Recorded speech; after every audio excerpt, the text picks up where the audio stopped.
This is Monocle on Design, a show where we discuss everything from architecture and craft to furniture and fashion. I'm Nick Manise. On today's show, we reflect on some of our favourite stories from 2024. We dig into archival conversations with furniture specialist Maria Bruun and fashion designer Farah Marafie, plus the link between skateboarding and architecture. All that and more coming up on Monocle on Design.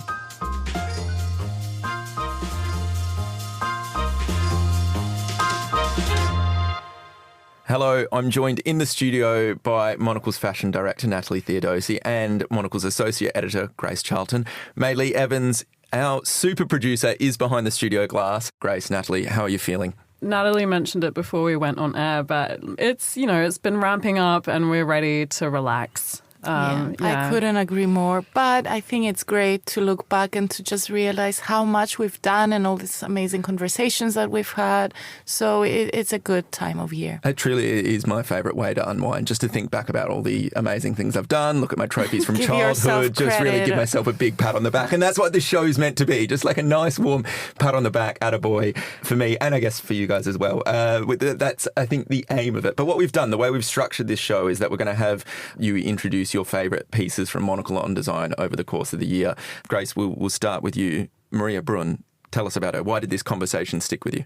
She's just lovely and she's a nice person, and that's a great place to start. But also I do really like her work, and I met her in the Fredericia showroom in Copenhagen during 3 days of design. And that was definitely a huge highlight for me this year, to travel to Copenhagen, even though the weather was awful throughout. I know, this is the funny thing. You talk about June in Copenhagen being amazing, and this was your first time for 3 days of design, and it rained the whole time. But it was still fun nonetheless, and I hope to go again next year. Hint, hint, Nick. She's one to look out for, and I think that's the beauty of reporting in the design industry, and especially somewhere like Denmark where there are so many greats. Who's the next great? I think that's it, and I think that's what makes her so fascinating. You're kind of building on this heritage, this tradition. I imagine there was a lot of, I feel like I would feel a lot of weight on my shoulders, but she seems unencumbered by it. She's just doing her thing. Yeah, she's just happy to work with it. And actually, Fredericia, they had this amazing exhibition during 3 days of design, which was all about craft and the leather work of different chairs of theirs. And she curated it, and it looked really good. Yeah, the show was called Crafting the Present, and I think that's it. It was like leaning on these craft traditions. Denmark's obviously known for its amazing design, but it's also, so much of it is still made there. And there's this heritage of making, of working with leather, of working with wood, of working with rattan that is magnificent. And it's brands like Fredericia that are giving emerging designers like Maria Bruun the opportunity to continue in that tradition. So let's hear from that conversation now. We do believe that craft has an essential role to play. And what was interesting about this exhibition, and also our dialogue creating the exhibition, is that we're saying crafting the present. Because what is very important to us and to me in this exhibition is to show that Fredericia is not just the mid-century classics.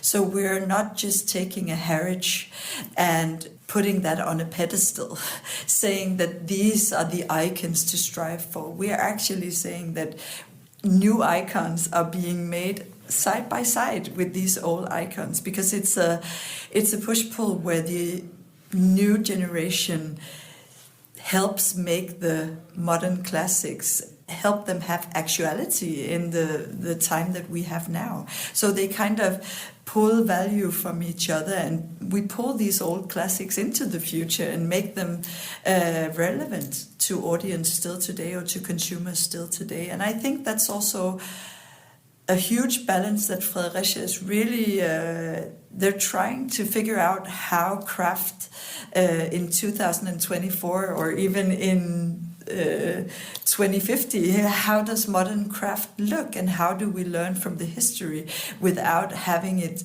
be a problematic relationship that we can't touch or we can't change anything, but we can let it inform the present and the future. So it was very important to have my own work represented, the Pioneer collection, but also very much the Plan collection from Barber and Oskaby, to have that present. Hugo Passes, his Gomo collection, a lot of Cecilia Mentz's work also from Fredericia.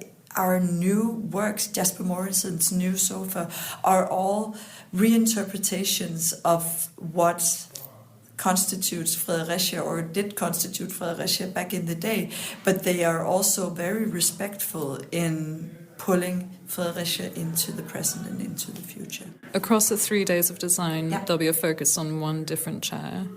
Yes, exactly. And the craft behind it. How important was it to sort of like spotlight these icons, but also bring in the craftspeople to be there and doing live demonstrations? Yes, the live demonstrations became very important. They became like a very important detail in the exhibition because essentially what we wanted to showcase was the work on the factory floor. I come there personally. Of course, Rasmus comes there. Everyone from Fredericia is beaming with craftsmanship. They are proud of what they do, and they are very talented at what they do. They have such smart hands on them that creates these products. And we wanted to honor that community, even saying, let's pull out some of the people who are working on these projects every day. And Wicker, who's doing the ox chair, there's only a handful of people doing the upholstery work for that chair, and he would be able to recognize the ones that he did himself. What we're pulling out throughout the 3 days in this program on the live scene is also to really illustrate the community that is behind this brand, that this craft is not just a marketing gimmick. This is actually how things are made. This is the essence. This is the quality of what they put in to every product leaving this floor. That was Maria Bruun there, and a lovely conversation. Grace, thank you so much for joining. Next, I'm going to throw to Monocle's fashion director and host of Monocle on Fashion, Natalie Theodosi. What have you picked for us? So I went back to my conversation with Farah Marafie, who is a young designer based here in London. She had spent some time working for brands like Oscar de la Renta in New York, but she's now based here, and she created a brand that operates very differently from your traditional fashion brand. It's called An Ocean of Ideas, and her concept is that she creates one piece every time, and it's always created in collaboration with a very specialist artisan that from around the world. So she might start with doing skirts, but with the best pattern maker in Italy. She did clogs with a specialist woodworker. So in a way, she almost approaches fashion like furniture, one piece at a time. Nothing is seasonal. Everything is designed to be kept for years and years. And it's her reaction to the pace of the industry. So it's a very interesting business model, I think.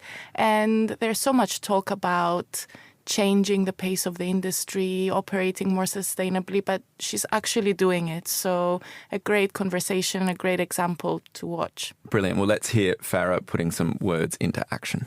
We're so used to this massive machine that is just constantly chucking out the same product in different colorways and the new version. And for me, what's very clear is the collector. I know exactly who I'm targeting, and I know what type of product they really want. And it's a story. It's a collective. They're building an archive from day one that is this, oh my God, I have this piece, and only 5 other collectors have it, or only 4. And it's the same experience, I think, when you shop for art. You are maybe like asking, why did you use acrylic versus oil paint? But the idea is that you're allowing them their freedom of expression. That's the only way I could motivate myself to continuously create strong product that stood the test of time. There was a philosophy that I really care about, which is the sentiment of connecting the maker to the wearer.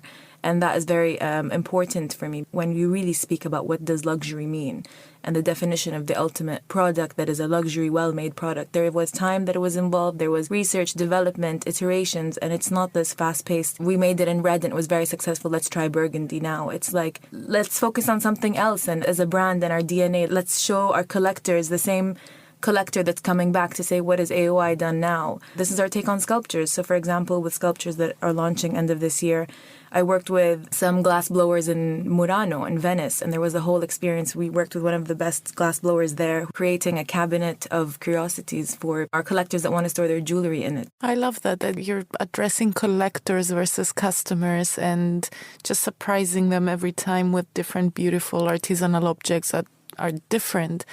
What seems to be the common denominator here is that element of craft and how personal it all is. And I mean, I'm sure you have personal relationships with the craftspeople. I also find it really interesting that they come from different backgrounds. Jewelry making in Greece, you made shoes and coats in Italy. Is this type of work also a way to have cultural conversations and cross-cultural conversations? It's a global conversation, and this is very much a celebration of craft, culture, traditions that came before us, so before me and our ancestors. And that's, I think, why people enjoy even the small things like traveling and eating from different cuisines. It's all about sharing experiences. And that's what I try to bring into design and into my work ethic, is really trying to respect that and not try to mimic it. So, for example, even exploring lacquer, it's almost researching a little bit before just diving into it and saying, okay, any maker can use lacquer, like respecting where did it come from, what was the experience like, and what was it really used for in the beginning, and try to integrate it authentically into my work process. A lot of brands really try to highlight the craft traditions of their own country or their own location, while you're based here in London. You have Middle Eastern heritage, and you're having these partnerships with people all around the world, whether it's Greece, Italy. Is that something that's quite important for you, to have this exchange between cultures and backgrounds? There's a certain standard that AOI has set and I set for it. The master craftsmen have to have a matching handwriting to the product I'm trying to really release. You know, with Italy, obviously their handwriting for leather is something that suits me and my brand's needs. So that's something that's been consistent there.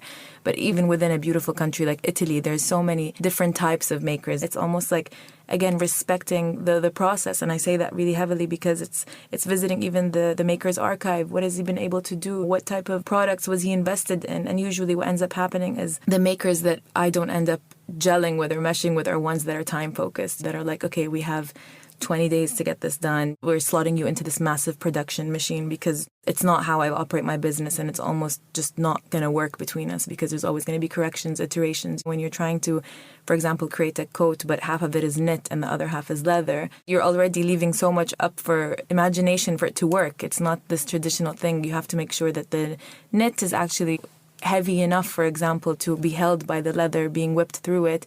You really have to find people that are willing to invest in their time, their efforts, and that's kind of one of the early conversations I have with a lot of these makers. It has to feel like the right partner. When you were working in the fashion industry before launching your own label, you experienced like the speed of everything, and that idea of you see the finale on a catwalk, there's a brief moment of celebration, a clap, and then you need to run. Yeah, you run to your desk and design. The better version. Yeah. Now brands design up to 15 collections a year, I know. while you focus on single collections, single objects, and this idea of treating it more as an art form, or what you said about design and fashion having much more closer ties. Is that something that you see when we talk about the future of fashion, how the fashion business model has to change?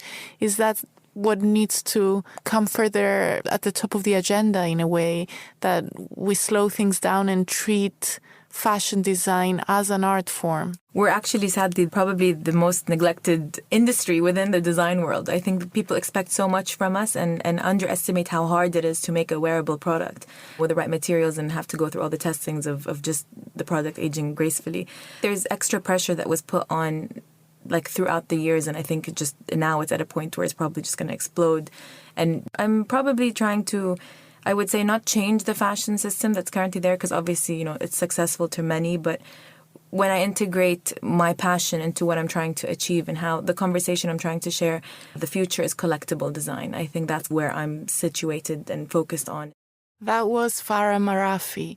I wonder, Grace, if you were to design one single fashion item, what would it be? It would have to be the perfect floor-length leather coat. Like the perfectly cut, the weight needs to be perfect, the colour needs to be perfect, the leather needs to be perfect. What about you guys? I think it would be the perfect floral shirt, because I think it's really, really hard to do well without looking like... Draw your own print. Yeah, but I think it's hard to do well without looking like, you know, your uncle who's maybe had a little bit too much to drink at Christmas. I think floral shirts are really, really hard to kind of nail in terms of a pattern. A very Australian answer. I love that. What about you, Natalie? Probably the opposite of Nick's Australian answer. I would create the perfect blazer, because I like a really specific oversized cut that shouldn't be too tight, not too oversized. So I would want it made just for me in a really nice silk, and I would wear it forever. Amazing. Well, keep your eyes out for that as well. We'll be right back. Monocle fashion shop. line coming soon. Exclusive collaborations. We'll be right back after this. Monocle's free-to-subscribe daily email newsletters, the Monocle Minute and Weekend Edition, deliver headlines and a swathe of recommendations from our editors, correspondents and bureau. You can also browse a menu of radio highlights and Monocle films. Our weekend newsletters deliver great columns from Andrew Tuck on Saturdays and Tyler Brulé on Sundays, cultural highs, media diets and far-off newspapers, recipes to cook at home. It's a fun take on weekend living. Head to monocle.com/minute to be part of the conversation.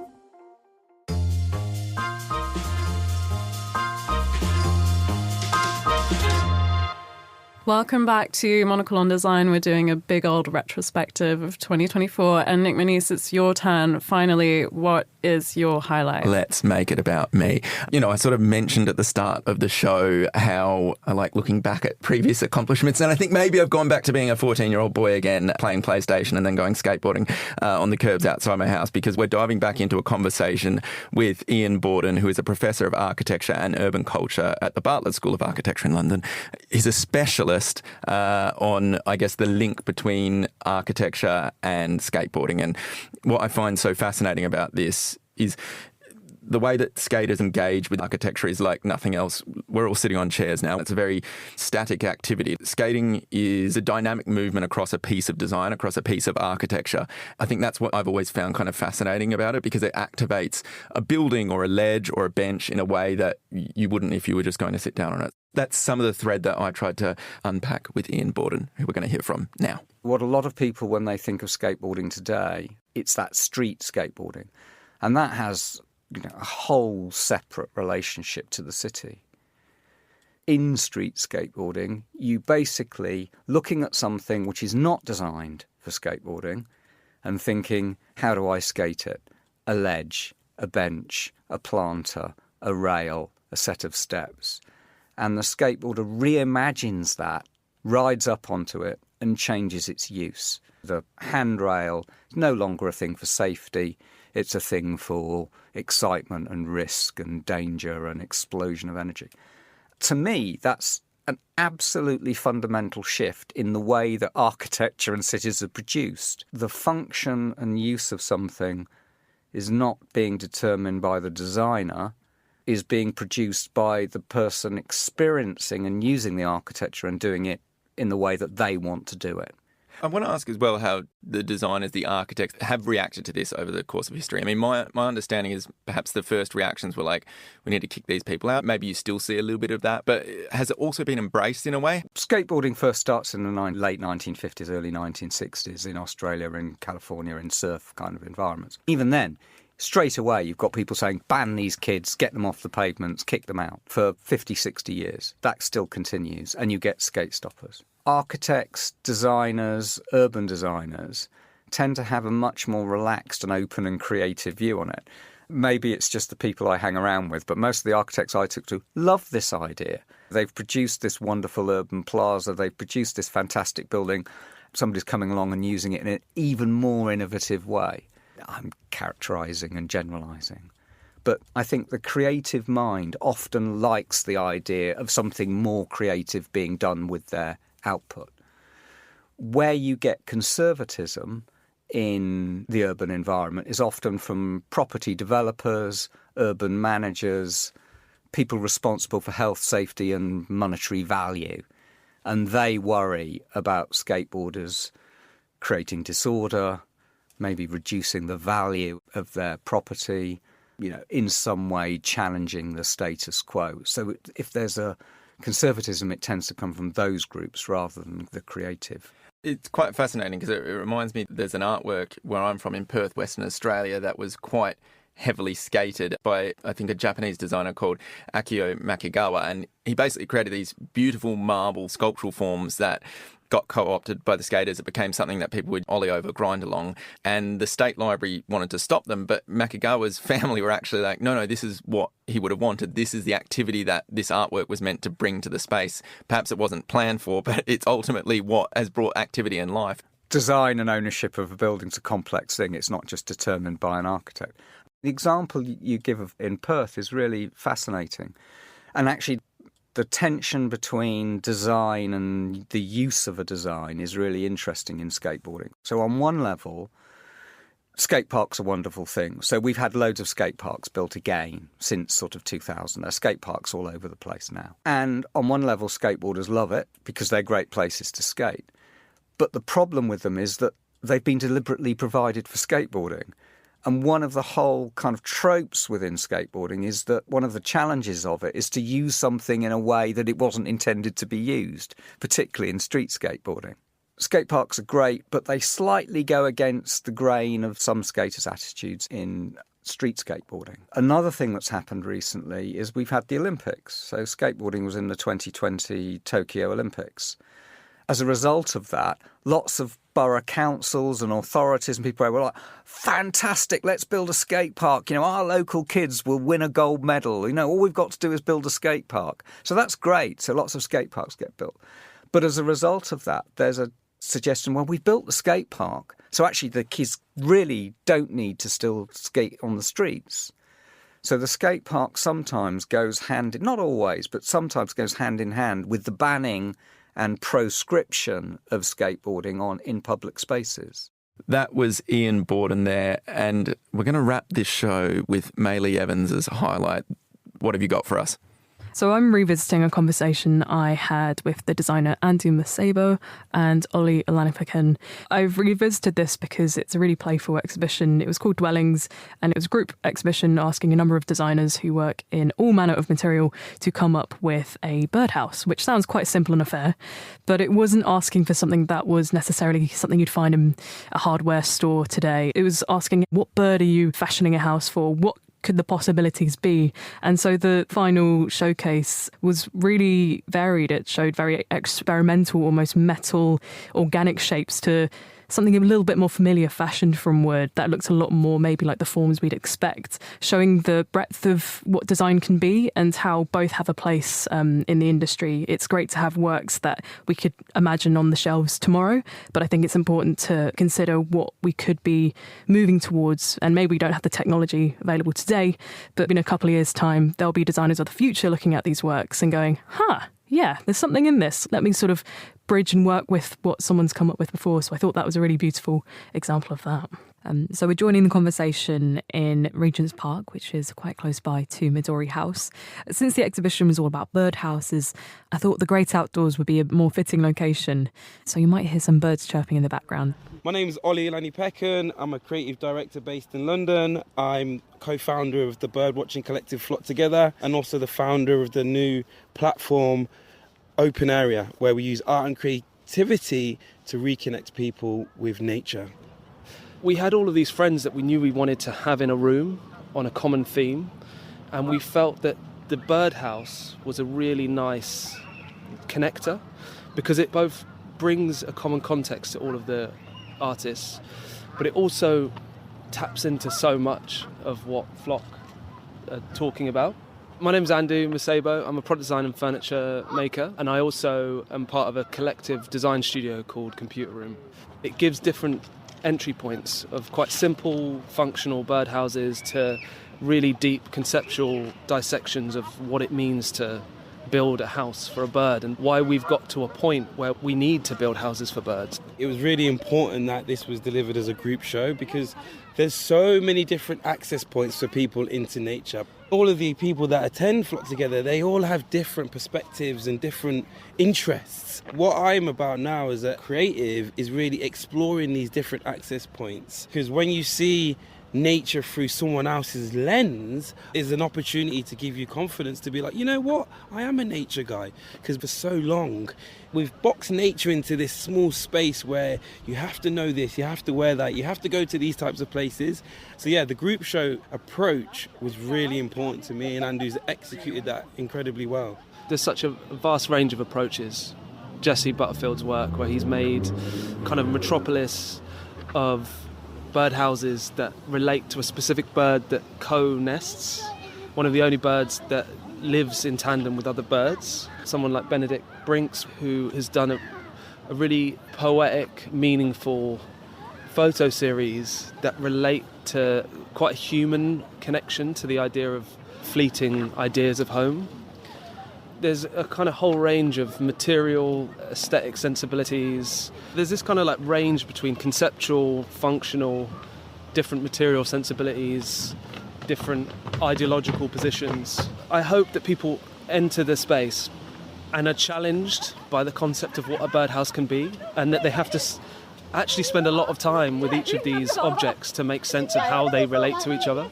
If that happens, then incredible. We've succeeded. You've got the herring gull next to it. London pigeon. Classic. It's actually a wood pigeon, which is a controversial bird, divisive bird. People call it the flying rats. We domesticated them and then we gave them up. So I do sympathise with their plight, but also I do find them quite disgusting. When I initially had a conversation with Ollie, I was excited to do exactly this, to walk around and hear some of his knowledge and be inspired, and then almost be naive in my position as a designer to find the midpoint between those two positions. There's studies that have gone into the best materials, but I think a lot of people in their traditional mind see it as that B&Q shed, that wooden structure. Do we unpack where that came from and how that became the go-to for the design approach? Creativity in its best sense is a really fine balance between like a naivety and knowledge. Sometimes if you have too much knowledge on a space, you can be stifled from like creative expression. If I was like super well read up on all of the requirements of birds and the stipulations by governments of what a birdhouse needs to be and all of the different regions that it might go to, it suddenly narrows what a birdhouse can be into this green plastic or wood container that has a hole this size and has a hook that size. That's, to me, not very interesting. This, like, naive approach, we are so fixed on not getting things wrong that it limits the space to explore and experiment. And surely, when we talk about innovation, you can only innovate when you experiment. No one's expecting you to have all the answers, but what if you do unlock something, inspire someone to then go and do something that has that chain reaction? What I really liked about the concept of that exhibition is having all these designers turn their attention to the design of one singular object. And in doing that, you kind of see the scope of what we're capable of. But what I want to ask you, Grace, is like, were there any exhibitions that were highlights this year that you've seen? I really enjoyed going to the design museum with the Monocle team. We went as a group and we saw this amazing exhibition about Enzo Mari, who's an Italian designer I personally didn't know much about. I enjoy an exhibition that's dedicated to one person and one artist, one designer. What was fascinating, I think, about that exhibition, for me at least, was the fact that he was a designer that could work across so many different things. And I think that's what we try and do on this show. We want to show the breadth of human creativity and the capabilities of designers to look at everything from the spoon to the city, as the old adage goes. But Natalie, highlights from 2024. In the same spirit, since we're speaking about exhibition and people doing like really singular work, I recently saw the exhibition dedicated to Stephen Jones, the great milliner in the Palais Galliera, and I spoke to him for our other show, Monocle on Fashion, and it was incredible to see how dedicated he is on this one object, but also the breadth of his work. He's worked with everyone from Rei Kawakubo at Comme des Garçons doing very experimental designs to making little berets that anyone could wear. He's also just won a special recognition award at the Fashion Awards, and he was so happy backstage wearing his little beret that apparently Kim Jones at Dior had rejected, so he made it his own, and speaking about how millinery deserves a bigger spotlight. Amazing. Well, maybe I'll change my floral shirt choice to beret as the perfect beret to make. What about you, Nick? What were the highlights of 24? We've already talked about 3 days of design. You know, you've talked about your fashion weeks. There is something in that, I think. A highlight for me is always those moments when the industry comes together. It's your Milan Design Weeks, it's your Copenhagen's, it's your Maison Objet in Paris. I think those are the sorts of moments where designers who work really hard throughout the year and then have a moment to showcase their work can then also celebrate it over a cocktail. And I think we need more of those moments in 2025. And I think we're going to have some of them, I'm certain of it. But that's all for today's show. For more design stories, listen to our archive at monocle.com/radio. And if you enjoy print, then pick up a copy of Monocle magazine as well. It's on all good newsstands now. Today's episode was produced and edited by Maylee Evans.